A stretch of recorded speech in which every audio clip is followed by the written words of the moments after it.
Good morning students.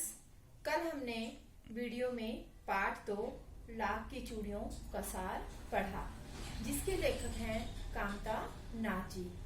Lakh की चूड़ियों के पार्ट में हमने देखा कि कौन कौन कैरेक्टर थे हमारे पास और लाख की चूड़ियां का पहले क्या प्रचलन था और अब क्या है।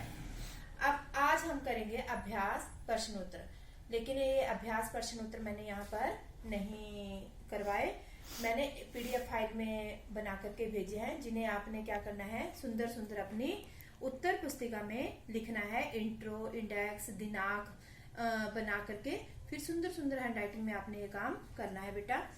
अब हम चलते हैं कि अभ्यास प्रश्नोत्तर के साथ साथ और हमारे पास अभ्यास कार्य में क्या होता है। यानी पाठ हमने पढ़ लिया, इंटरनल हमने कर लिया, आंतरिक क्वेश्चन भी हम लोग करते हैं और उसके साथ साथ है और क्या होता है हमारे पास अभ्यास कार्य में। सबसे पहले अभ्यास प्रश्नोत्तर हम जो फेयर कॉपी में करते हैं, फिर आता है कहानी से आगे।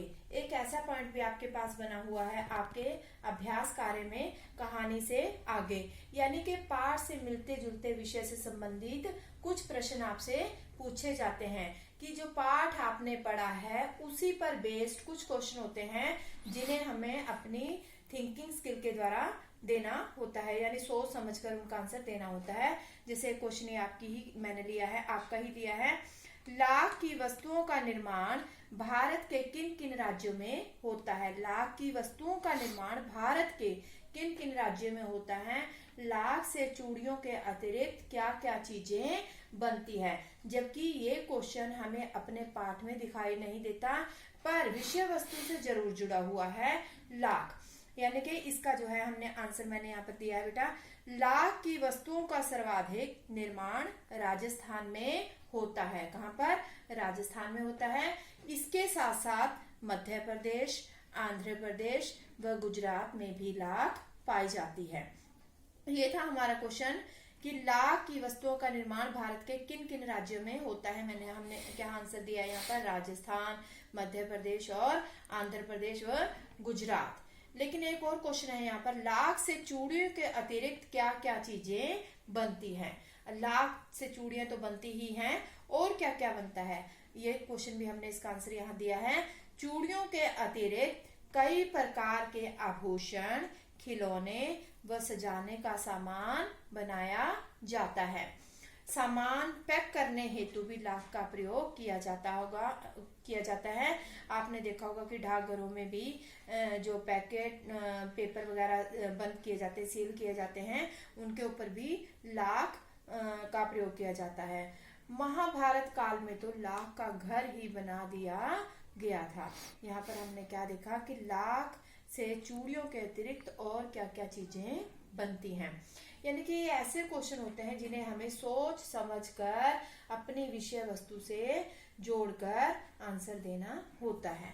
इनसे ऐसे क्वेश्चन करने से हमारी जो थिंकिंग स्किल है वो पावरफुल बनती है।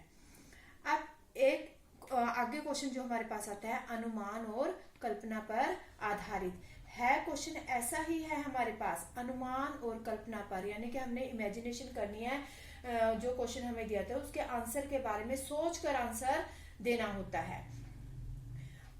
जैसे मैंने क्वेश्चन लिया है, क्वेश्चन आपकी बुक में ही है, घर में मेहमान आने पर उसका अतिथि सत्कार कैसे करोगे। कि आपके घर में कोई मेहमान आ जाता है, उसका आतिथ्य आप सत्कार कैसे करोगे। सबसे पहले तो यहाँ पर मैंने ही अपने व्यूज दे दिए, जबकि आप लोगों के भी मेरे व्यूज से ही मिलते जुलते होंगे। सबसे पहले हम क्या करेंगे, प्रेम पूर्वक स्वागत करेंगे, हाथ जोड़ेंगे और उसे बैठने के लिए भी कहा जाएगा। साथ ही साथ हालचाल भी पूछा जा सकता है, जलपान, चाय, नाश्ता, या अगर दोपहर का समय तो खाने के लिए हम पूछ सकते हैं या खिलाते हैं। तो ये सारी चीजें हम जो हैं एक मेहमान के आने पर करते हैं।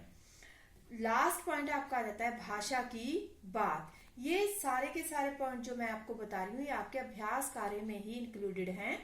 भाषा की बात। यहाँ पर आपकी व्याकरण संबंधी यानी कि वो तो हमने पाठ पढ़ा, पाठ को पढ़ने के बाद उसमें से क्या सीखा, कौन कौन से कैरेक्टर थे, क्या बताया गया है, लेकिन पाठ में जो है भाषा की बात भी की जाती है। भाषा मीन्स व्याकरण के बारे में भी बात की जाती है। अगर मैं आपके अभ्यास कार्य में भाषा की बात में ही लेती हूँ, क्वेश्चन नंबर 14 जो क्वेश्चन नंबर 14 है उसमें क्या है, बदलू कहानी के दृष्टि से पात्र है। अगर देखा जाता है जो बदलू है, अगर मैं उसको कहती हूँ कि संज्ञा शब्द छांट कर लिखे, जो बदलू क्या होगा, संज्ञा। अब संज्ञा को भी हमने कितने पार्ट्स में डिवाइड कर दिया, जैसे जातिवाचक हमें आता ही है, जातिवाचक, व्यक्तिवाचक, भाववाचक। अब बदलू किस में जाएगा हमारे पास, व्यक्तिवाचक में।